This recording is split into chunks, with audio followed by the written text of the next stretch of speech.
3030, Edgardo Melgar en vivo comienza ya. Saludos amigos de 3030, qué bueno que están con nosotros. Gracias por su amable y gentil sintonía. Estamos ya en el primer programa de 3030 de abril y nos da mucho gusto que nos acompañen esta noche. Tenemos un programa sumamente variado, con temas de mucha actualidad, así que les ruego por favor toda su atención, porque vamos a abordar aquí en primera instancia el tema de lo que puede o no ocurrir y algunos detalles relacionados con la extradición del expresidente Juan Orlando Hernández. Es decir, pero ya desde el punto de vista de lo que puede ocurrir en el juicio, en la audiencia inicial y todos los detalles relacionados con eso. Eso va a ser el primer segmento del programa esta noche. Luego vamos a hablar con un experto también en derecho penal sobre el tema de la ley de privación de dominio que tanto se ha hablado en las últimas horas o en los últimos 3, 4 días. ¿Por qué? Pues bueno, por el tema del aseguramiento de los bienes del expresidente Hernández. Y el actual director de la OAVI, porque usted sabe que todos estos bienes asegurados por las autoridades pasan a control de la OAVI. Y el director actual, el nuevo director de la OAVI, ha dicho, aquí han hecho piñata. Es más, no tenemos información de lo que aquí ha ocurrido en los últimos 3 años. Así de sencillo, para que se imaginen ustedes la magnitud de lo que ha ocurrido ahí con los aseguramientos. Tengo información que muchas casas o bienes inmuebles que han sido asegurados y que la persona, por un lado, quizás el propietario no ha sido acusado, y cuando trata de recuperar sus bienes ya han sido subastados y quizás hasta por la mitad del precio de lo que realmente cuestan. O, por ejemplo, si estaba acusado por un delito, póngale usted, de 10 millones de lempiras, le decomisan o le aseguran los bienes valorados en más que eso. O sea, una sobredimensión de los aseguramientos. Y por supuesto, vamos a hablar también más adelante aquí con el doctor Omar Videa sobre el tema de la cuarta dosis, que a partir de mañana, muy bien, es una buena noticia, es algo que hemos venido insistiendo aquí en el programa y en hoy mismo, desde febrero, la necesidad de aplicar la cuarta dosis, por las razones que usted ya sabe, especialmente al personal de salud, al personal de socorro y instituciones de socorro y por supuesto las personas de 60 años en adelante. Ya vamos a hablar sobre eso más adelante. Pero antes, tengo el gusto de presentarles al abogado José Tercero Jr. Él se graduó de abogado aquí en la Universidad Nacional Autónoma de Honduras. Tiene un posgrado en la Universidad de Berkeley en Derecho Administrativo. Actualmente cursa una maestría en Derecho Penal en la Universidad de Texas A&M. Y tiene más de 10 años de experiencia en temas migratorios, en temas penales y actualmente trabaja en una de las firmas de defensa penal más importantes de Texas, Estados Unidos. Abogado José Tercero, buenas noches. Un cordial abrazo, licenciado Melgar, y por supuesto a toda la cooperación que hizo posible este contacto hasta acá, hasta Estados Unidos, y por supuesto colaborarles a ustedes en el tema académico y en el tema procesal penal en el asunto de la extradición. Su impresión hasta el momento del estatus de la situación del expresidente Hernández. Buena pregunta. Número uno, todo proceso penal internacional y local en Estados Unidos comienza con algo que es importantísimo. No comienza con el Código Penal ni con el Código de Procedimientos Penales, sino que comienza con la Quinta Enmienda. ¿Qué significa la Quinta Enmienda? La Quinta Enmienda es cuando la persona está bajo detención y bajo arresto de los oficiales de migración, del Departamento de Policía, del Departamento Marshall, de la DEA y del FBI. Cualquier actividad de la fuerza legal de Estados Unidos, que es la policía, comienza con la Quinta Enmienda. En este momento, lo que sucede son 2 cosas importantes. Número uno, la causa probable que pueda tener Estados Unidos con las evidencias circunstanciales o evidencias directas o relevantes en el caso, le puede dar un aspecto importante en inglés que se llama deferred probability. ¿Qué significa deferred probability? ¿Qué es lo que usted preguntaba? Es el balance que le da al juez para poder ordenar a través del famoso probable cause y extender una orden de arresto para un ciudadano, en este caso, que va a ser extraditado. Por lo tanto, su pregunta es importantísima. ¿Cómo comienza este proceso? ¿Para qué comienza? ¿Y cuáles son las cargas probativas que pueda tener Estados Unidos en este momento? Es a través del fair probability, pero la Quinta Enmienda juega un papel importantísimo. Bueno, en relación a este proceso que está todavía aquí en Honduras, ya sabe usted que el juez natural que conoció la solicitud de extradición concede la extradición, se presenta un primer recurso de apelación, se integra esta Corte de Apelación con los 15 magistrados de la Corte Suprema de Justicia. Esta Corte de Apelación, es decir, los 15 magistrados, procede la extradición, se presenta un nuevo recurso, en este caso de inconstitucionalidad, pero la sala actual de la sala constitucional, integrada por 5 magistrados, ya ellos dieron su opinión que procedía a la extradición, entonces llaman a otros 5 para que conozcan este nuevo recurso que se ha presentado. El presidente de la Corte Suprema de Justicia anunció que esa sala ad hoc, es decir, esta sala que se va a integrar solo para conocer esa solicitud, ese recurso de inconstitucionalidad, se va a integrar esta semana y muy probablemente esta semana resuelva. Así como ocurrió con estos recursos de apelación y luego este otro recurso de inconstitucionalidad, cuando solicitados en extradición los han presentado, luego que el juez natural le da vía libre o luz verde a esa extradición, todos esos recursos han sido rechazados, por lo cual todas las extradiciones o solicitudes de extradición hacia Estados Unidos han procedido. No se espera que cambie algo en relación a eso esta semana. Si esta semana, al final, no sé si miércoles, jueves o viernes, se llevará a cabo el proceso de extradición, eso estaría por confirmarse cuando finalmente esta sala ad hoc resuelva este recurso presentado por la defensa del expresidente Hernández. Pero una vez que se proceda a la entrega, ¿qué va a pasar? Buena pregunta. Primero, cuando se hace la transición física de las autoridades policiales hondureñas a las autoridades policiales de los Estados Unidos, llámese policía, la DEA, el FBI, el Marcha. Cuando Honduras habla, licenciado Melgar, sobre la DEA, son policías especializados, pero dentro del término constitucional norteamericano están amparados todos los procedimientos de arresto y detención bajo la cuarta enmienda. Al hacer la transición, puede ser en el aeropuerto o donde lo quieran hacer, entra en procedimiento a la cuarta enmienda norteamericana. Y número 2, lo más importante, que es muy difícil explicarlo en Honduras porque no han tenido la oportunidad de tener una relación entre el procedimiento constitucional, que en Estados Unidos es el procedimiento penal. La quinta enmienda entra automáticamente en función. ¿Cuál es la quinta enmienda? El procesado, la persona que ha sido acusada o la persona que ha sido en detención o en arresto americano, puede invocar la quinta enmienda al momento de ser transferido cuando las esposas se le quitan de parte de la autoridad hondureña. Esa acción que transfiere a la autoridad norteamericana y se le ponen las esposas norteamericanas y entra al avión, desde ahí la persona puede invocar la quinta enmienda, que es tomar silencio en cualquier pregunta y en cualquier consulta que tenga que hacer. La ley de Estados Unidos constitucional dice única y exclusivamente la persona tendrá que proveer el nombre, ni siquiera la identificación, sino que solamente su nombre. Por lo tanto, cuando es transferido a la autoridad americana, el licenciado Melgar, lo único que tiene que dar usted es su nombre. ¿Dónde será trasladado el expresidente Hernández? Buena pregunta. Dependiendo de la aeronave donde venga, normalmente hacen una escala en Miami o van directamente a Nueva York. Dependiendo el grado de dificultad que tengan, donde tengan que hacer el arresto y la detención, porque acuérdese usted que tiene que estar en territorio norteamericano para, número 1, leer los Miranda Rights, o sea, todos los derechos que tiene la persona detenida. Pero lo más importante es que si lo trasladan a la Florida, a Opa-locka o directamente a Nueva York, eso dependerá de las operaciones de la DEA, la operación del Marcha para poderlo traer. ¿Dónde estará detenido ahí en Nueva York? ¿En qué lugar exacto? Buena pregunta. Todos van directamente a lo que es, hay una cárcel de detención de la segundo distrito de Nueva York. Son cárceles de detención de 24 a 48 horas, para que mientras se hace el famoso pre-trial, antes de eso existe una audiencia de la fianza. Y en esa audiencia de la fianza, bajo la octava enmienda constitucional de Estados Unidos, cualquier persona detenida tiene derecho a presentar una fianza. ¿Qué cree que va a pasar? ¿Que va a proceder esa fianza o él va a estar detenido hasta que inicie el juicio?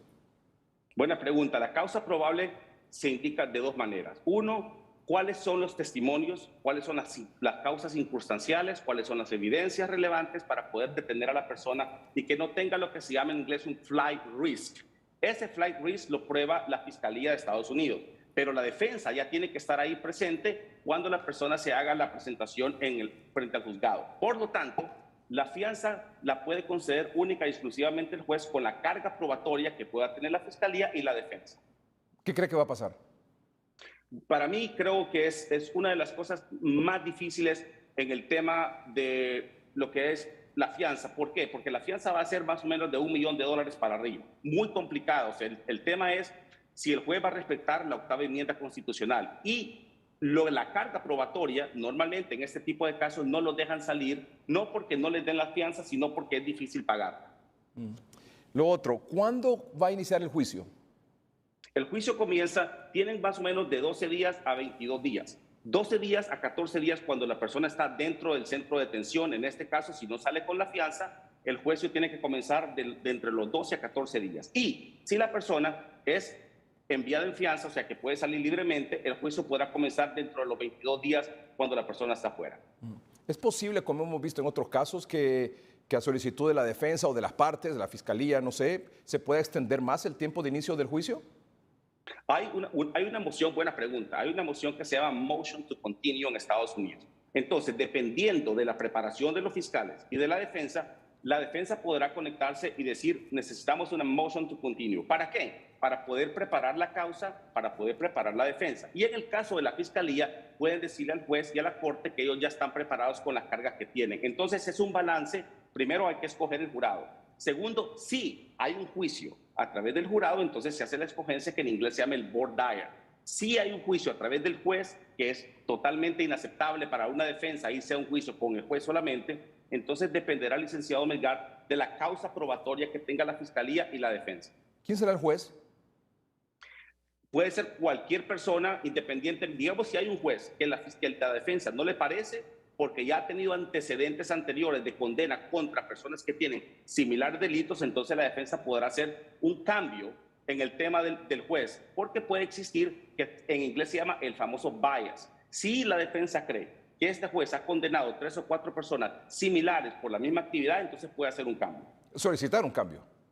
Solicitar un cambio. ¿Normalmente pegan esas solicitudes? ¿Se hacen los cambios? Buena pregunta. Existe la posibilidad, lo permite la Constitución de Estados Unidos, porque existe el famoso definición que se llama el fair probability. Esa definición le permite a la defensa conocer primero el famoso discovery, todas las evidencias que puedan tener la Fiscalía y el gobierno de Estados Unidos. Y dos, en la preparación de la defensa uno mira lo que es el juez. Si el juez está un poco y tiene actividades anteriores que no favorecen a lo que es la introducción de las evidencias, porque recuerde usted que el juez no es el que condena o no a la persona, sino que es el jurado, pero el juez permite la introducción de las evidencias. ¿Sabe usted quiénes van a integrar la defensa del expresidente? Muy buena pregunta, todavía no tenemos ese conocimiento, no sabemos. No, se ha rumorado algunos nombres, incluso exfiscales de Estados Unidos, pero no sé si es algo que está confirmado o que usted lo tenga confirmado. No, todavía no. Lo que sí le puedo decir, licenciado Melgar, es que necesita una defensa espectacular. No solamente ser exfiscal, no solamente tener experiencia, sino conocer verdaderamente lo que se llama el voir dire, si se va a jury trial. Número 2, a lo que conocen la quinta enmienda. No debe de hablar absolutamente nada la persona que va a ser extraditada. No tiene obligación de conversar con los oficiales, única y exclusivamente brindar su nombre. Y desde ahí, porque todo eso, licenciado Melgar, es importantísimo para lo que se llama el discovery. Lo más importante, la mejor defensa que pueda tener es no hablar. Este centro de detención donde va a estar en Nueva York, ¿qué antecedentes tiene? ¿Quiénes han estado ahí? Bueno, hay muchas personas, digamos que todos los delincuentes, por ejemplo, que han sido ya oficialmente condenados, como Joaquín Guzmán, Dan Denis Muñoz Mosquera en los años 80 y 90 de Colombia, todas esas personas llegan ahí porque son juicios extremadamente difíciles en el tema de la extradición, en el tema del narcotráfico, en el tema del terrorismo. Por lo tanto, eso es una cárcel de detención de máxima seguridad, pero no estarán ahí por el resto de la condena. ¿Cuánto podría ser el costo de la defensa? Buena pregunta. Desde gratis, que lo puede dar la defensa pública, que no es completamente recomendable, por supuesto, no en este caso, independientemente que tenga dinero la persona o no, financieramente, hasta dependiendo la calidad de las firmas de abogados, dependiendo la experiencia, dependiendo la cantidad de juicios que se ha llevado, le puede costar desde gratuitamente con la defensa pública hasta millones de dólares. ¿Millones de dólares? Estamos hablando de... Podemos hablar de 1 a 2, 3 millones de dólares, 4 millones de dólares, dependiendo el tipo de defensa y la experiencia que puedan tener. Si el expresidente es trasladado ahora en abril, en esta primera quincena de abril, ¿usted dice que el juicio debería de comenzar en mayo? Buena pregunta. Si la persona no sale en la fianza, tiene que ingresar, le dan 14 días para que comience el procedimiento de lo que es el intercambio del discovery y pueda tener él lo que es el pre-trial. El juicio puede comenzar cuando los abogados, tanto de la defensa como la fiscalía, estén ya completamente de acuerdo en qué tipo de evidencia van a presentar, qué evidencias van a ser suprimidas y qué evidencias van a ser admitidas. ¿Y los testigos? Los testigos, muy buena pregunta. Esa pregunta es interesantísima. Estados Unidos tiene una carga probatoria para tener el famoso probable cause, que son circunstanciales en el caso de los famosos informantes. En el famoso caso de Spinelli versus Estados Unidos y de Aguilar versus Texas, la Corte Suprema de los Estados Unidos indicó dos cosas importantes en el famoso case law. Dijo, en el caso de Spinelli, un informante que le diga a la DEA, a la policía, que una persona está traficando drogas a Estados Unidos de cualquier manera, esas cargas probatorias serán desestimadas o pueden ser desestimadas. Por lo tanto, la defensa tiene en este caso que tratar de desestimar la declaración de cualquier testigo, independientemente que sea condenado, que el testigo sea admitido en juicio, no importa el tipo de declaración o de afirmación, pero la defensa podrá desestimarlo de acuerdo al caso de Spinelli versus Estados Unidos. El expresidente Hernández ha insistido que estas acusaciones contra él, incluyendo la solicitud de Estados Unidos de extradición, se trata de una venganza de los narcotraficantes que durante su gobierno se detuvieron y fueron extraditados a Estados Unidos. ¿Qué opina de esto y qué peso puede tener en el juicio? Excelente pregunta. La defensa y el comentario es un poco empírico desde el punto de vista procesal de él porque de pronto lo hace políticamente. Sin embargo, en la Carta Procesal Penal Constitucional de Estados Unidos, de pronto deberían de ser dos cosas. Uno, tomar silencio. Y número dos, esos informantes, en el caso de Aguilar versus Texas, la Corte Suprema de Estados Unidos dijo que todos los informantes, que en inglés se llama the tip informant, que le dan, digamos, una persona dice que una persona está traficando droga o está haciendo actividades ilícitas, ese caso de Spinelli versus Texas, que lo dijo el expresidente en este momento, que lo estaban acusando, son única y exclusivamente evidencias circunstanciales, son declaraciones de personas que sean testigos o que sean personas que hayan sido condenadas, no importa si la defensa sabe cómo desestimar y suprimir, que la famosa motion to suppress, esas declaraciones no entran directamente, porque no solamente basta, licenciado Melgar, en Estados Unidos con identificar la declaración,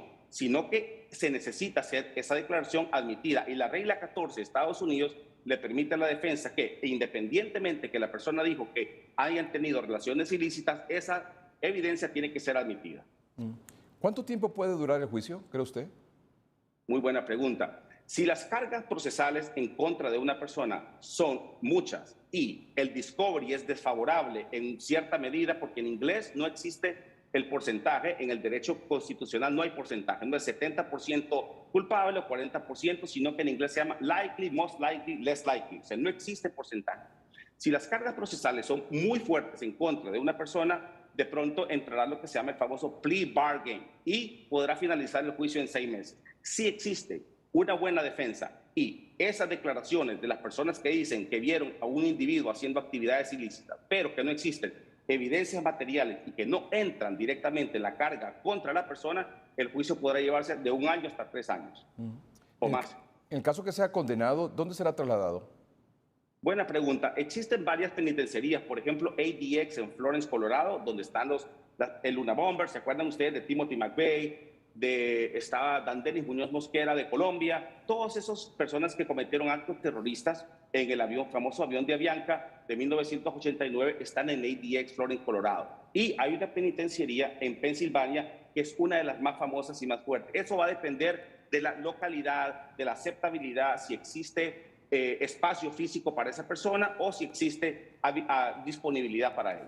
Y una vez, una vez en este centro de detención, previo al juicio, luego durante el juicio y luego si es condenado y si es trasladado a uno de estos centros penitenciarios, ¿hay contacto con la familia? Buena pregunta. Si lo permite el juez y lo permite el oficial de probación y el parole officer, porque va a tener un oficial interno, entonces sí podrá tener algunos contactos con los familiares o con sus abogados. Pero eso dependerá única y exclusivamente de la defensa. ¿Por qué? Importantísimo, licenciado Melgar, es que mucha gente no le pone atención. El contacto, mientras en un juicio de estos, antes del pre-trial, el contacto familiar debe ser mínimo. ¿Y por qué? Porque toda conversación que usted tenga, tanto escrita, telefónicamente, como de frente, de face to face, como se llama, todo eso queda grabado dentro de la fiscalía. Y es completamente, en mi opinión, inaceptable por ahora que los familiares lo visiten porque toda conversación está grabada y se puede ser utilizada contra el detenido. ¿Y esta comunicación o este contacto es a través de un vidrio o es personal? Buena pregunta. Tenemos experiencia aquí en las cárceles de Dallas de ir casi todos los días a los centros de detenciones por centros penales y es un vidrio en donde usted abre una puerta, puede tener el teléfono o se abre una ventanilla en la parte de abajo para pasar documentos donde el detenido puede hacer la firma o puede hacer confesiones o puede hacer declaraciones a sus abogados. Así que lo puede hacer a través de un teléfono o se abre una ventanilla en la parte de abajo dependiendo cómo esté acondicionada la cárcel, y esa experiencia la tenemos nosotros casi todos los días. Pero sí es importantísimo, licenciado Melgar, que los familiares en este momento no tengan ninguna comunicación con la persona. Ya en esas circunstancias. Seguro. ¿El jurado? ¿Quién va a ser el jurado? ¿Cómo se va a enterar ese jurado? Buena pregunta. Hay un procedimiento que se llama voir dire. Yo escuché anteriormente que una persona estaba explicando en Honduras cómo se hace la selección del jurado. La selección del jurado no es una selección del jurado, es una estrategia cuando usted juega damero. Y es una estrategia muy importante porque cada uno de los abogados, la defensa y la fiscalía, tiene derecho a 12 eliminaciones. Por ejemplo, si usted nomina a la persona A, pero la defensa no le parece, entonces la defensa puede contrarrestar y se elimina esa persona. Si la defensa tiene a favor a la persona B, entonces la fiscalía puede decir que tampoco le parece los comentarios de ellos. Por lo tanto, dependiendo las reglas de cada una de las cortes, las personas tienen entre 10 y 16, rechazos para cada uno de ellos. Puede ser... puede tener puede ser condenado o puede ser absuelto. En el caso que sea condenado, ¿a qué tipo de condena se enfrentaría? Buena pregunta. Estos tipos de delitos, como son felonías federales, pueden llevar, dependiendo del tipo de delito, si es uno, si son dos, si son tres. En inglés se llama, una frase se llama enhancement. ¿Quién condena? Ahí, ¿quién sentencia? Ahí sí es el juez el que sentencia. Pero el juez sentencia no solamente en base al juez, porque Honduras está un poco confundido en el juez. El juez no tiene nada que ver, absolutamente nada que ver en la decisión de la sentencia. ¿De dónde depende eso? Depende de lo que se llama el pre-sentence report. ¿Quién hace el pre-sentence report? Lo hace el oficial de probación con todas las cargas y, por supuesto, la conversación que tenga con la persona condenada. Una vez que el pre-sentence report se le entrega al juez, y el juez entonces, con esa carga, con esa entrevista y con todas las evidencias que le presentan, empieza él a hacer un razonamiento de lo que puede ser la sentencia, que puede ser de 20 años hasta cadena perpetua. ¿Por cada delito? Puede ser por cada delito, dependiendo. Como no sabemos qué tipo de delito va a ser condenado, pero en el caso del narcotráfico, en el caso del terrorismo, si la sentencia es de más de 25 años, entonces puede ser casi de por vida. Por ejemplo, en el caso de Andrés Muñoz Mosquera, que tiene 10 cadenas perpetuas por similares delitos. Entonces sí, como dice usted, puede ser una cadena perpetua por un delito, otra cadena perpetua por el siguiente delito, o 30 años por cualquiera de los delitos que se den. Abogado, estamos prácticamente en la recta final ya de esta situación, de este pedido de extradición del expresidente Hernández. Le decía que esta semana el presidente de la Corte Suprema de Justicia anunció que mañana lunes se va a integrar esta sala constitucional ad hoc para resolver ese recurso de constitucionalidad. Le decía que el antecedente de estos casos es que, así como el primer recurso de apelación se rechazó, también se han rechazado todos los recursos de inconstitucionalidad que se han presentado por las defensas de quienes han sido solicitados en extradición, y por lo tanto las extradiciones hacia Estados Unidos siempre han procedido. Esa es la situación. Yo le voy a agradecer mucho, si lo permite, su tiempo, su disponibilidad de podernos acompañar un poco en este proceso. Esta semana, no sé si finalmente se va a realizar este proceso de entrega del expresidente a final de esta semana que comienza hoy domingo, o si será la siguiente semana, que es ya Semana Santa. Pero es una situación que ya está, como decimos aquí, en la recta final. Así que muchas gracias, abogado. Un abrazo, licenciado Melgar, y por supuesto a toda la amable audiencia de su canal 3030, y por supuesto a la Conexión Internacional. Y recuerde lo más importante en esto: la quinta enmienda, tomar silencio. Y número 2, la única obligación que tiene una persona detenida en Estados Unidos, tanto por la policía, por la DEA, por el FBI, es brindar el nombre, y eso es todo lo que constitucionalmente debe hacer. Abogado José Tercero Jr., abogado de la Universidad Nacional Autónoma de Honduras, con un posgrado en la Universidad de Berkeley en Derecho Administrativo, y actualmente pasa una maestría de Derecho Penal en la Universidad de Texas A&M. De nuevo, muchas gracias, muy amable, abogado. Un cordial abrazo, licenciado Melgar. Gracias. Vamos a un corte comercial, pero cuando regresemos aquí en el estudio vamos a hablar sobre esa ley de privación de dominio, esos aseguramientos. Algunas personas incluso son acusadas por X delito, le aseguran los bienes. Otros no son acusados y sin embargo le aseguran los bienes. Pero indistintamente de si hay o no acusación contra la persona, esos bienes pasan a la administración de la OAVI. ¿Y qué ha pasado en la OAVI? Decía el actual director, no tenemos registro de lo que ha pasado ahí en los últimos 3 años. Se han hecho piñatas con los bienes que han sido asegurados. Ajá, y si alguno de esos propietarios de los bienes asegurados resulta que es absuelto o es declarado inocente, cuando va a reclamar esos bienes inmuebles que le aseguraron, resulta que hay casos denunciados de que esos bienes ya han sido subastados. ¿Cómo le queda el ojo? Ya volvemos.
El abogado Raúl Suazo, gracias por estar con nosotros, abogado, experto en Derecho Penal. ¿Cómo está, abogado?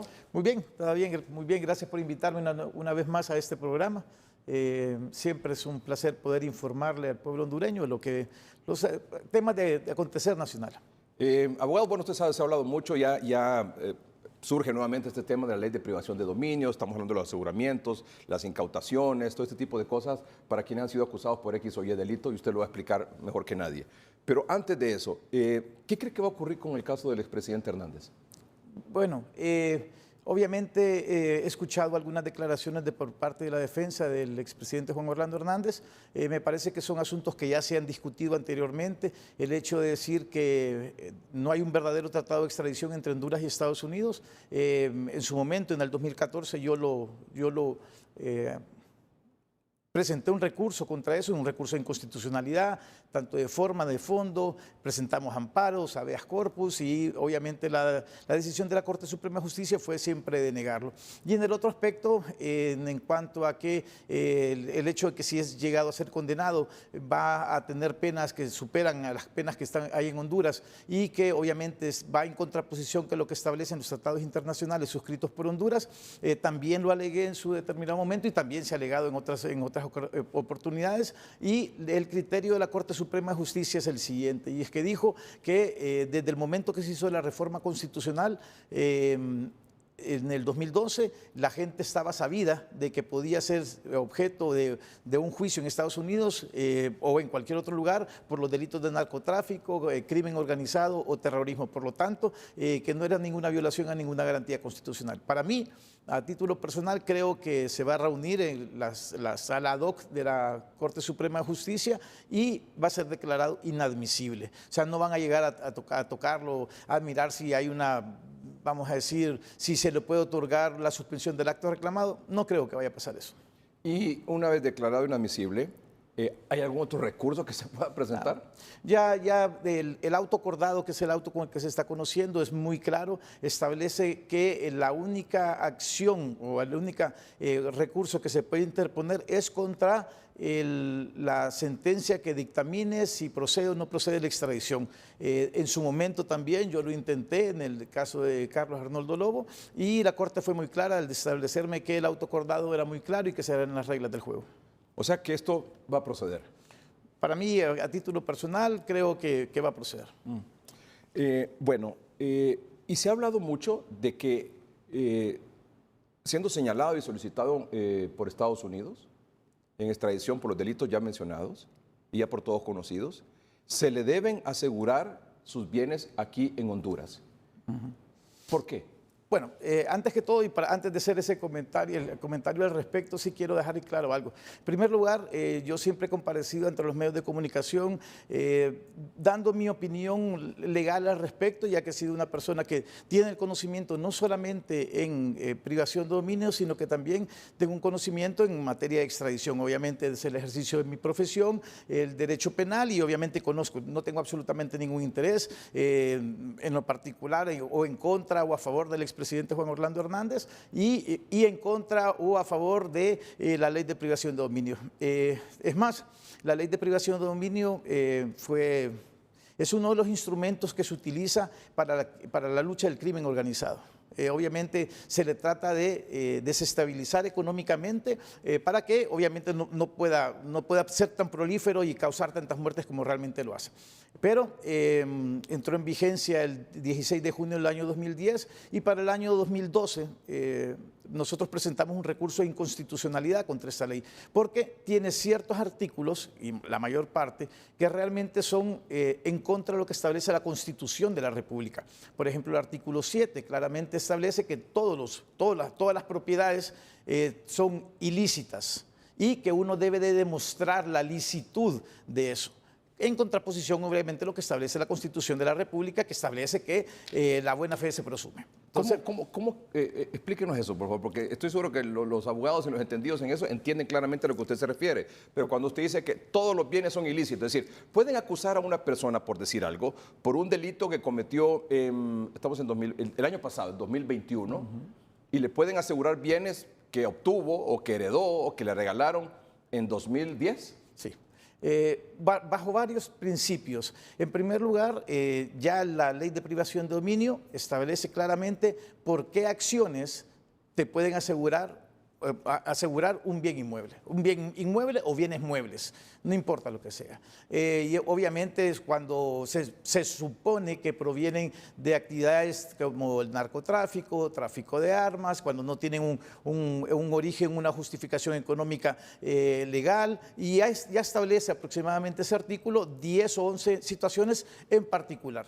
¿Qué es lo que pasa? Usted lo dijo en la introducción de su programa. Desgraciadamente aquí en Honduras te pueden, la mayor parte de las acusaciones que hace el Ministerio Público en crimen organizado comienzan siempre con una denuncia anónima. Y entonces alguien presenta una denuncia anónima, ellos mueven su aparato investigativo y lo primero que hacen es pedirle al Instituto de la Propiedad cuáles son todos los bienes inmuebles que estén inscritos a nombre de Edgardo Melgar, vamos a decir. Y obviamente el Instituto de la Propiedad manda toda la información a nivel nacional y ahí no les importa si realmente los bienes los adquirieron en el 2000 o en 1998, si fue mediante una herencia, etcétera, etcétera. Lo que hace el Ministerio Público es mandar a asegurar absolutamente todos los bienes inmuebles. Y eso hay que hacer una gran diferencia entre un par de figuras que se han mencionado. Una es asegurar. Asegurar podría ser o es un aspecto jurídico, eminentemente una inscripción al margen de la propiedad de que usted no puede hacer ningún acto o contrato con ese inmueble, para que no lo pueda traspasar, para que no lo pueda hipotecar, para que no lo pueda enajenar. No puede hacer absolutamente nada. Esa es una cuestión jurídica. Ahora bien, ya en el caso, por ejemplo, del expresidente Juan Orlando Hernández, hay algunos bienes, todos están asegurados, pero hay algunos que él no va a poder utilizarlos. ¿Por qué? Porque simple y sencillamente tiene esa prohibición para poder usarlos. La diferencia es de que en Honduras y en todos los procesos que han habido de aseguramientos y de medidas cautelares que se han hecho, todos han sido, te despojan absolutamente del dominio de la cosa. Hay mucha gente, casualmente en un caso muy famoso, hace un par de semanas, había una familia, una madre y una hija, y fueron despojadas, le dieron 30 días para poder irse de ese lugar. Entonces, obviamente, el problema es si la ley se aplica para unos sí y para otros no. Pero en el caso del expresidente Hernández, ¿es correcto esto de la privación del aseguramiento de sus bienes? Obviamente, desde el primer momento de que él fue solicitado en extradición, el Ministerio Público debió de haber iniciado las acciones de aseguramientos, ya fuera no solamente el aseguramiento para evitar que se hicieran los famosos, la dación en impago, por ejemplo, que tanto se ha mencionado, como también para evitar ocultar cualquier otro medio, ya sea bienes muebles o inmuebles. Y me llama la atención en lo que dice el nuevo director del OAVI. Yo quiero que lo escuchemos, porque él dice que ha recibido, porque cuando son asegurados los bienes, pasan a control y administración del OAVI. Pero el punto es que no tiene información de lo que ha recibido, de lo que ha pasado, de lo que han hecho con esos bienes en los últimos 3 años. Bueno, yo recuerdo, por ejemplo, en el caso de Carlos Arnoldo Lobo, fueron aproximadamente como 250 millones de lempiras solamente en bienes. En la operación de Avalancha, que es 1, 2 y 3, que contra una de las maras, se incautaron solamente en efectivo más de 1.000 millones de lempiras. Está también Operación Perseo, está la operación de Freddy Mármol, etcétera, etcétera. Ahí se agarra tanto dinero en efectivo como bienes muebles y bienes inmuebles. Cada uno de esos procedimientos, en la ley tiene un procedimiento especial. El dinero tiene que ser depositado en 2 cuentas, una cuenta que es cuando todavía no se ha dictado la sentencia de privación de dominio, y esa obviamente sirve también para poder, una vez que ha sido declarado la privación definitiva del dominio, se distribuye entre la Fiscalía, Secretaría de Seguridad, un 10% si hubo una persona que brindó alguna información, también se le tiene que pagar, y así ya está claramente determinado a dónde va a ir el dinero en efectivo. Y el gran problema, como usted lo ha dicho, es de que de verdad no tienen absolutamente ningún control. Es más, teníamos la queja de un cliente donde le habían agarrado sus carros, y los carros andan paseando a luz y paciencia de todo el mundo. Gente que tenía su casa y de repente tiene un rótulo de venta sin haber sido vencidos en juicio. O sea, a una persona le aseguran sus bienes, no está vencido en juicio, no ha sido declarado culpable, y puede ser que lo declaren inocente, y cuando va a reclamarle, comienza el reclamo de sus bienes, dice, no, fíjese que ya está subastado. Correcto. ¿Cómo es posible esto? Bueno, el gran problema que ha habido, yo me recuerdo... o sea, que en Sahuavi han hecho piñata. Han hecho piñata. De hecho, para el tiempo de la MASI... O sea, que puede ocurrir, por ejemplo, abogado Raúl Suazo, que a una persona le guste una casa de playa, una finca, lo que sea, presenta una denuncia anónima contra fulano de tal, le hacen el aseguramiento en base a ley, en base a ley le hacen el aseguramiento, pasa al OAVI y la subastan. Póngale que costaba 10 millones, la subastan por 4 millones. ¿Y quién se quedó con esa finca, con esa casa de playa, lo que sea? Con esa empacadora, con esa empresa. Y no solamente pasa con casas, pasa con negocios súper rentables que también les ponen una denuncia que te pueden poner, incluso te pueden introducir drogas simple y sencillamente para buscar su finalidad. Ese es uno de los grandes problemas. Es una denuncia, usted dice que puede partir esto de una denuncia anónima. Así es, así pasa. Escuchemos lo que decía don Jorge González, el actual director del OAVI, nuevo director del OAVI. Tenemos problemas en eso, en precisar las cantidades, en este caso, de los bienes recibidos. Pero estamos trabajando en eso. Tenemos información que aparentemente 3 años de información virtual e información física desapareció de las oficinas. Entonces, eso por el momento lo tenemos así, vamos a darle seguimiento a ver si eso se concretiza en términos de que sí hubo ese daño a la institución. ¿Y los expedientes de Juan Orlando Hernández, cómo está la situación con la subasta? Tenemos yo informaba en un medio de comunicación de que habíamos encontrado 21 expedientes de una venta directa ordenada por el expresidente Juan Orlando Hernández. Procedimiento que, si lo relacionamos con la ley, dice lo contrario. Entonces, desde ese punto de vista, considero que es un procedimiento inadecuado. Vamos a hacer la denuncia correspondiente al respecto. ¿Qué tipo de bienes son? Son varios, vehículos, casas, enseres domésticos y otros. Abogado, ¿qué otras irregularidades ha encontrado usted hasta el momento en su administración derivado a los expedientes que usted ha conocido? Bueno, hay varias cosas. Podemos mencionar que estamos rastreándolo, ¿verdad? Nada concluyente por el momento. Digamos, una inadecuada administración de las empresas que se han recibido. Estamos hablando de 186 empresas que están registradas, que se ha recibido la institución, empresas productivas. Tenemos 43 de ellas en actividad, o sea que están funcionando. El resto aparentemente desaparecieron, pero de estas 43 hay varias de ellas, un buen porcentaje alto, que van a la baja como tal. Entonces vamos a hacer un esfuerzo para ver qué podemos hacer ahí. También sabemos de que hay personas particulares que de repente nada han tenido que ver con la institución, que tienen bienes que en forma inadecuada se les ha proporcionado. Y ahí salen involucrados varias personas, que por el momento nos reservamos los nombres. 3 años, no tienen información física ni virtual, desapareció. Bueno, y una de las cosas, ya la ley de privación de dominio claramente establece cuál es el mecanismo para, por ejemplo, para poder vender un bien inmueble. Incluso participa el fiscal general de la República. Y obviamente esta información que está dando en este momento el director de la OAVI es sumamente peligrosa. Dice 186, nos pasaron 186 empresas, me imagino que de las aseguradas, 43 están operando y las demás no sabemos nada de eso. Claro, claro. Y eso es lo que pasa. Usted decía, o sea, le aseguran una empresa, la persona está en el juicio, puede ser que esté acusada, al final puede ser que no esté acusada incluso, pero como está en investigación, son medidas de aseguramiento, y la persona puede ser no acusada, la persona puede ser acusada y absuelta, y resulta que le vendieron sus bienes, se los subastaron. ¿La ley permite eso? La ley establece un procedimiento que se debe hacer, por ejemplo, las cosas que se pueden vender. ¿La ley permite eso, sí o no? Las cosas fungibles, sí. Una cosa fungible es algo que puede perecer. Algo que se puede, por ejemplo, un animal, por ejemplo, etcétera, etcétera. Café o algo que pueda ser perecedero, que puede morir.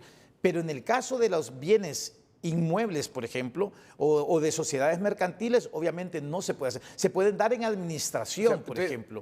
Pero una cosa es darle en administración y otra cosa es subastarla. Es correcto. Y ese es el gran problema. Eso ha pasado. Eso ha pasado. Y sí, y tal como lo está diciendo él, sin hacer el procedimiento correspondiente. Por lo tanto, estas personas han incurrido en un delito. Ahora, ocurre también que puede ser que la persona al final sea vencida en juicio. Y entonces todo eso que se le aseguró queda incautado. Ya pasa a manos del Estado y el Estado sabe lo que va a hacer con eso. O sea, ese es el otro escenario. Pero está el escenario de que va a juicio, lo absuelven y tiene que recuperar sus cosas. Claro. Y el recuperar sus cosas, ¿cuánto tiempo lleva? No nos vayamos muy lejos. El caso de los Rosenthal, por ejemplo. En el caso de los Rosenthal ya está dicho que tienen que devolverle absolutamente todos los bienes inmuebles de él. Todo lo que le quitaron. Y eso es una demanda inminente que tiene el Estado de Honduras. Y otra cosa que usted dijo, la licitud. ¿Quién debe probar la licitud de los bienes adquiridos? Tiene que probarlo a quien están acusando, o sea, o el ente acusador. Esa es una de las razones por las cuales está establecido, obviamente, en esta ley de privación de dominio, que ellos establecen que todos los bienes son ilícitos y que uno debe de probarlos. El Ministerio Público no tiene que hacer absolutamente nada. ¿Por qué? Porque entonces, si no, ellos se basan bajo un fundamento que es el no tener una justificación económica legal para haber adquirido ese inmueble.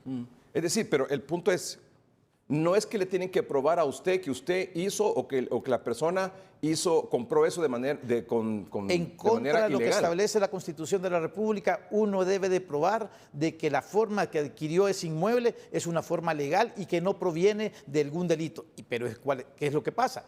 Esta misma ley de privación de dominio establece que si a usted lo condenan, por ejemplo, que usted tuvo ganancias por el narcotráfico por 50 millones de lempiras y no le pueden asegurar los 50 millones de lempiras, le van a agarrar bienes que sean equivalentes. Así lo dice, aunque esos bienes equivalentes hayan sido adquiridos lícitamente.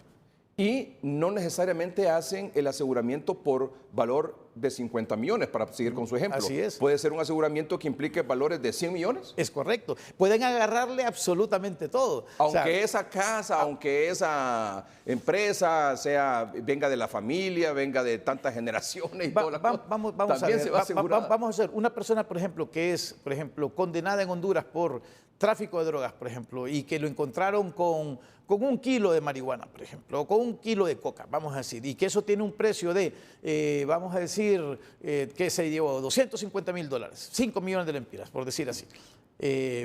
Obviamente podrían interponerle una acción de privación de dominio de sus bienes y debería ser de conformidad con la condena. Pero si él tiene más bienes, se fueron. ¿Y esos aseguramientos son solo para temas de narcotráfico? ¿Lavado de activos y eso? Ya el artículo 11 de la ley establece claramente cuáles son los motivos y establece que son 10. Dice, cuando se trata de bienes o productos que no tengan causa o justificación legal, que sean instrumentos o ganancias que provengan del narcotráfico, de actividades ilícitas destinadas, vamos a ver, bienes y productos o ganancias de que se trate provengan de la enajenación o permuta de otros que tengan su origen directa o indirectamente de actividades ilícitas, y ahí anuncia aproximadamente 10 casos en los cuales puede ser una persona. No solo narcotráfico. No solamente narcotráfico. Y otra cuestión, si por ejemplo usted vendió un carro, lo acusan a usted por X y dentro del aseguramiento dicen ese carro lo vamos a asegurar también, permítame, pero ese carro usted lo vendió, ¿se lo quitan al nuevo dueño? Se lo quitan al nuevo dueño y el nuevo dueño tiene que demostrar que es un poseedor de buena fe. Así lo establece claramente, pero también es un problema, porque obviamente estos carros se supone que deberían, muchos andan circulando o muchos son entregados, por ejemplo, a ministerios, por ejemplo, a secretarías, y ya la ley establece que para poder otorgarlo tiene que firmarse un contrato, etcétera, etcétera. Me llamó la atención, ahora en febrero, el expresidente Manuel Zelaya, el expresidente Zelaya, ahora en febrero, de una declaración, porque le preguntaron algo que tiene que ver con esto, y escuchemos lo que dijo el expresidente Zelaya. Si aquel que fue denunciado, que fue procesado y que estuvo respondiendo ante una acusación, sale inocente, fíjese bien, si sale inocente, el Estado no tiene por qué devolverle ni los bienes que le quitó. Imagínense las leyes que han hecho aquí durante los últimos 12 años, violatorias totalmente a nuestros derechos como ciudadanos. Yo he escuchado a la presidenta cuando ha dicho hay que cambiar las leyes otra vez, para volver al Estado garantista de los derechos de los ciudadanos y para que el Estado deje de abusar arbitrariamente, porque tiene el monopolio de la fuerza, de los derechos de todos los hondureños y hondureñas que viven en este país. ¿Qué opinión le merece? El caso de Leonel Salzueda, por ejemplo, ese es un caso bastante interesante.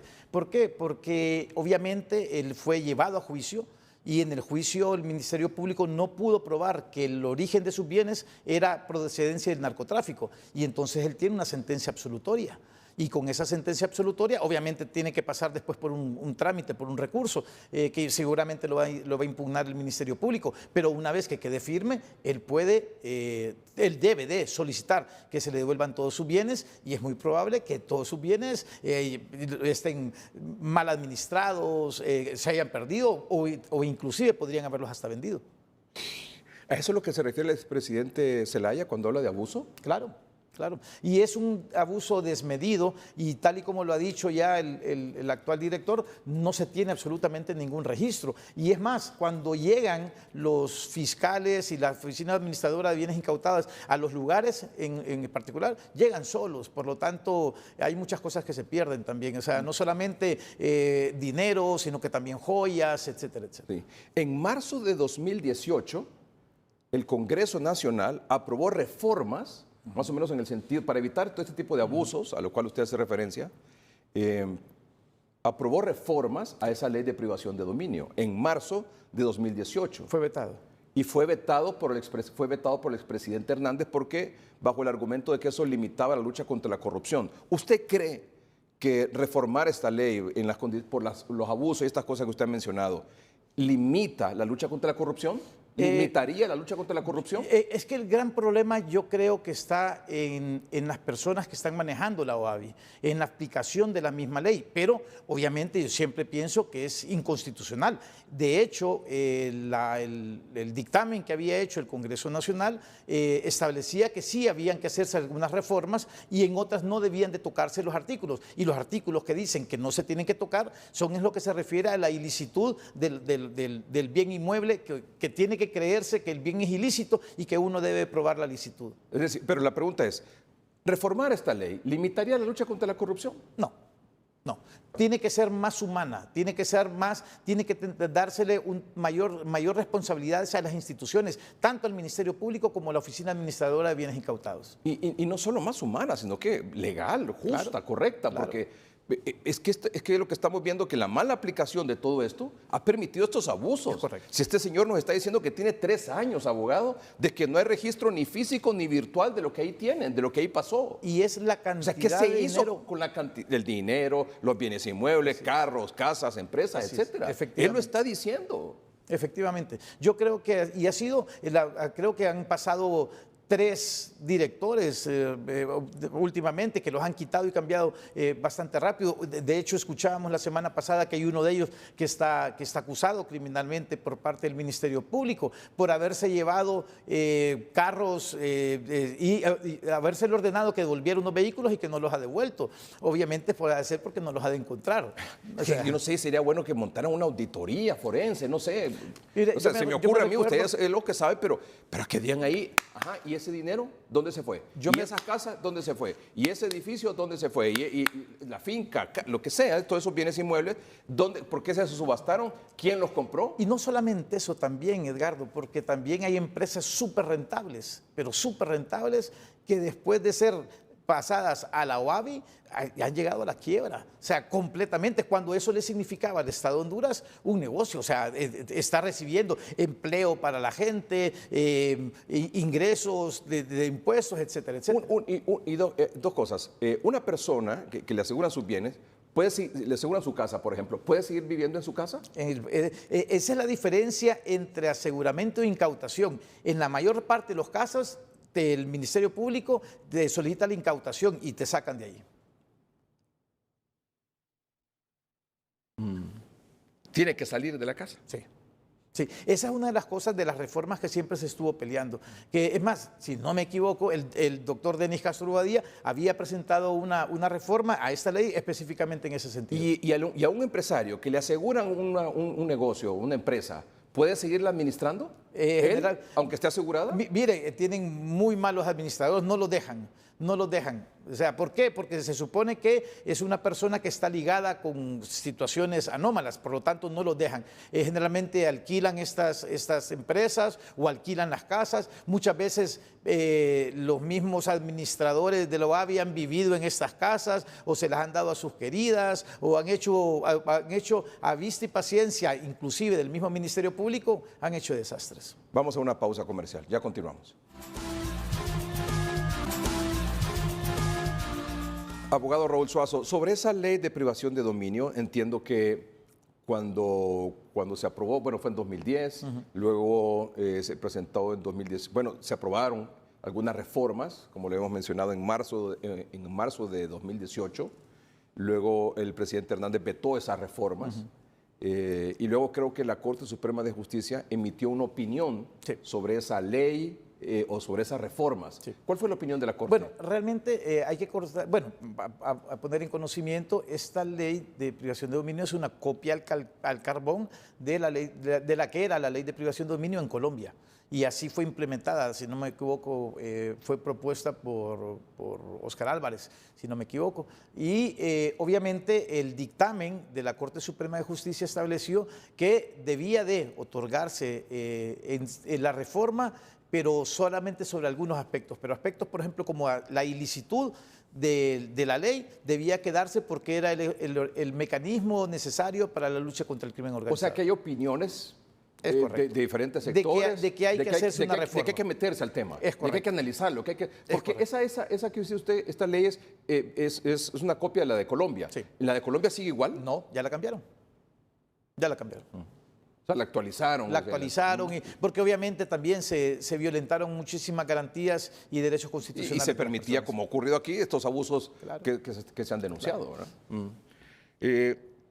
¿Usted cree que los diputados actualmente le deberían de entrar a la reforma? No sé si es reforma o una nueva ley. Primero contésteme eso. ¿Reforma o una nueva ley? Para mí que una nueva ley. Para mí que una nueva ley de privación de dominio. ¿Usted cree que la reforma o una nueva ley, los diputados actuales deberían de entrarle al tema sin temor a que les vayan a acusar o a señalar de que están limitando la lucha contra la corrupción? Mire, yo creo, Edgardo, que es una necesidad porque realmente como combate al crimen organizado sí les ha servido y es una forma de generarle ingresos al Estado de Honduras que se pueden implementar para muchísimas áreas. Por lo tanto, la ley debe continuar. O es sea, correcto. una nueva o reforma, pero Es correcto, es debemos de correcto. tener esa ley. Pero creo que también en nombre de la ley y por mal uso de ella, se han abusado también de muchísimos ciudadanos que son personas que no tienen absolutamente nada que ver, bienes que le agarran a los papás, a los tíos, a los primos, solamente por tener una sociedad mercantil con esta persona, etcétera, etcétera. Entonces, es bien difícil. Yo creo que sí tiene que haber una reforma. No, y además una investigación de lo que está denunciado don Jorge González, ¿verdad? Claro, yo creo que lo repetimos una vez más, han hecho piñata de la OAVI, de la Oficina Administradora de Bienes Incautados. Abogado, muchas gracias por acompañarnos placer. esta noche. Muy amable.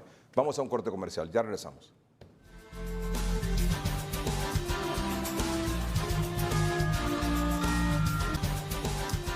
Buenas noches, doctor Omar Videa. ¿Cómo está? Muy buenas noches, licenciado Edgardo Belgar y a su teleaudiencia. Mire, perdón, aquí, cuarta dosis. Finalmente se logró, doctor Videa. Muy bien. La Secretaría de Salud ha escuchado este clamor. Bueno, y no solo el clamor aquí de los expertos, sino que además por lo que viene. Y es una decisión correcta, acertada, prudente, porque viene esa subvariante BA.2 que ya es responsable del 50% o más de los contagios en Estados Unidos. Se transmite mucho más fácil y mucho más rápido que las variantes anteriores. El personal de salud, el personal de socorro, los adultos mayores ya tienen más de 3, 4 meses de haberse aplicado la tercera dosis, los que responsablemente lo hicieron. Y después de esos 3, 4 meses, esa protección vía vacuna disminuye y necesitamos reforzar esa protección. Doctor Omar Videa, su reacción. Bueno, muy contento y no ha sido un capricho de los noticieros hoy mismo ni del programa 3030 el hecho desde que desde enero venimos hablando que teníamos estudios, teníamos base para decir que los anticuerpos se debilitaban 4 meses después de la aplicación del primer refuerzo o tercera dosis y que era necesario en el país empezar a hablar sobre el tema. Y ha sido una política en función de beneficiar a la población desde enero de este año y ha sido pues prácticamente un logro que hemos encabezado y que sin duda alguna nos sentimos satisfechos no por nosotros, sino que por la población, que es más de 2 millones de hondureños que se verán beneficiados de manera inmediata, más los otros 4.5 que estarán aptos en su momento al completar el esquema de vacunación de recibir su segunda dosis de refuerzo o su cuarta dosis de vacuna anti-COVID-19. Entonces, en este momento, de manera directa, hay 2 millones de hondureños que se van a beneficiar en los próximos días. Y como bien lo habíamos anunciado hace 2 semanas, esperábamos que iniciando el mes de abril se diera la aprobación y vea usted qué buena noticia, el 1 de abril aprobada la vacuna de refuerzo, segundo refuerzo anti-COVID-19 en Honduras. Doctor Videa y amables televidentes, por favor, siempre les hemos solicitado que se vacune, por favor, que lleve a su familia a vacunar, a sus niños a vacunar, a sus padres, a sus abuelos, a sus tíos, a sus amigos, a sus compañeros de trabajo. Asegúrense que estén vacunados. Es la mejor defensa contra el virus. Y para no contagiarse, el uso, evidentemente, mire, de la doble mascarilla. Pero el punto es el siguiente, que claramente hay que estar vacunado con las 3 dosis. Eso es lo primero. Y luego los que ya están vacunados con las 3 dosis, vayan a partir de mañana, pero aclaramos, porque la decisión de la Secretaría de Salud por el momento es para el personal de salud, todo el personal de salud y el personal de socorro, de las instituciones de socorro. Me imagino que en unos días será, dependiendo de la disponibilidad de las vacunas, no sé qué criterio van a establecer, van a comenzar ya con la población arriba de 60 años de edad, doctor. Sí, se inicia el día de mañana, lunes 4, la vacunación para el personal de salud, ¿verdad? Y grupos pues que son prestadores de atenciones, ¿verdad? Hables estos bomberos, el 911, pero se espera que la próxima semana esté ya el calendario para todos los adultos mayores, a todas las personas mayores de 60 años, que estarán aptas en las 20 regiones, entiendo yo, para poder ser vacunadas con el requisito de la edad, número 1, y segundo, pues claro, básico, que es el haber cumplido más de 4 meses o más de la aplicación de la dosis de refuerzo. También se incluye en el comunicado las personas mayores de 12 años con condiciones de inmunosupresión, o sea, enfermedades como cáncer, enfermedades como trastornos en la sangre que debilitan el sistema inmunológico, documentados, también podrán recibir esa cuarta dosis de vacuna que le va a proteger a usted, según los estudios más grandes, en un 95%. Es la protección contra casos graves cuando usted se pone la cuarta dosis en comparación a tener 3 dosis que le protegen un 56%. Ahora, por favor, personal de salud, personal de instituciones de socorro, no nos hagan quedar mal. Hemos estado aquí peleando por ustedes para que les apliquen esa cuarta dosis. Así que mañana en el noticiero hoy mismo vamos a hacer un despliegue dándole cobertura y confirmar de que se están vacunando con la cuarta dosis y que la están aplicando también, porque ya nadie puede alegar desconocimiento, porque ese lineamiento ya es público. Y si no lo conoce usted porque no se lo han enviado a su región, allá en el interior del país, a su región de salud respectiva, en el Facebook y en el Twitter de hoy mismo se va a poner ahora mismo que terminemos el programa. Ese nuevo lineamiento de la Secretaría de Salud. Así que no nos haga quedar mal, por favor. Igual que cuando toque a los mayores de 60 años, ir por su cuarta dosis. Esta BA.2 ha sido responsable del aumento de contagios, hospitalizaciones y fallecidos en Europa, doctor. Sí, correcto. Es la principal variante y también en Asia, Europa y Asia, se ven involucrados países como Alemania, como países como también se puede ver en Corea del Sur, en China, que todavía se siguen, el día de hoy se reportaron más de 13,000 contagios que está teniendo estos brotes, ¿verdad? Y también, aparte de BA.2, hay que anunciarle a la población una lastimosa mala noticia porque también la OMS el día de ayer ha publicado una nueva variante de estudio, que es la variante XE. Es una combinación de BA.1, que es la variante Omicron original, con BA.2. Se descubrió en Reino Unido y ahora ya se está haciendo estudios mayores porque esta tiene la capacidad de transmitir hasta en un 10% más el virus en función a la BA.2, que es 30% más que la variante Omicron original. O sea, eso es lo nuevo de lo que ha acontecido en las últimas horas en relación a los estudios. Esto no va a parar. Lo que lo puede parar es vacunación y el uso responsable de las medidas de bioseguridad. Aquí le tengo la información, mire, doctor. Si lo enfocamos aquí, por favor. Muy bien. Una nueva variante recombinante de Omicron podría ser la cepa de COVID más transmisible hasta la fecha. La OMS ha detectado una nueva variante recombinante de COVID que podría ser más transmisible que la BA.2 de Omicron, la más contagiosa hasta el momento. Una razón más para que usted vaya por sus 3 dosis, por favor, y cuando yo le toque, su cuarta dosis. Ya volvemos.